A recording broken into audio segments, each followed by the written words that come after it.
A lot of us are experiencing a heat wave right now with temperatures reaching well over 100 degrees. This means that walks are off the table for most or at least a big part of the day. So here are some suggestions for enrichment for your pup that will keep them safe in the heat. First up, consider walks inside. See if you can enjoy the air conditioning of some local businesses that allow pets. And if your pup struggles with other pets, consider some of the options that are less likely to have other dogs despite being pet friendly. So that can include things like a lot of fabric or craft stores, home improvement stores, plant nurseries. And if your pup is cool with other dogs and people, you can certainly consider places like pet stores. This is a great time to work on happy visits with your veterinarian, particularly if you are at a point where you are actually going inside.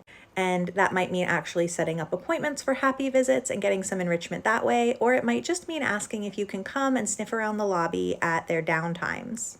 Inside your own house, this can be a great time to work on things like tricks, on things like cooperative care, nose work, and other scent games. Break out your snuffle mats, your licky mats, your puzzles, and make sure that your challenge and your pup's skill set are appropriately matched.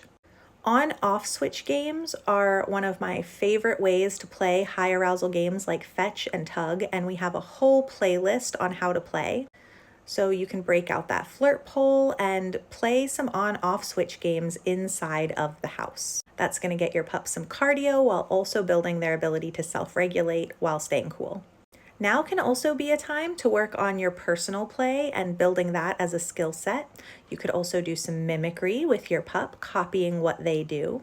Check your area for indoor swimming pools. They can be a lifesaver at times like these. Your pup gets some really good physical exercise and they're able to stay cool. If your dog enjoys car rides, this can be a really nice outlet. You've got your AC on and your dog gets to ride in the car. They get some visual stimulation. Maybe you go somewhere and get them a special little treat, go through the drive-through if that's fun for them. Remember not to leave your pup in a hot car. Cars heat up fast. You can also focus on bringing things to your dog, bring the outside in. So this can mean going out and making a nature box for them. I'll grab like a tote or a cardboard box and I'll fill it up with grass and leaves and sticks and little rocks and whatever I find outside, and then let them snuffle through it. You can also connect with other pet parents and swap blankets, swap soft toys. You can swap dog beds and get some scent enrichment and a bit of social enrichment. We can get some social interaction with indoor visiting with other dogs and people that your dog is comfortable with. And if your dog is a fan, indoor activities like massage and cuddling can be really beneficial. If you are headed outside, you can walk in the very early hours of the morning or after dark. And consider things like cooling collars, fans, cooling vests, cooling mats, or keeping your dog soaked down.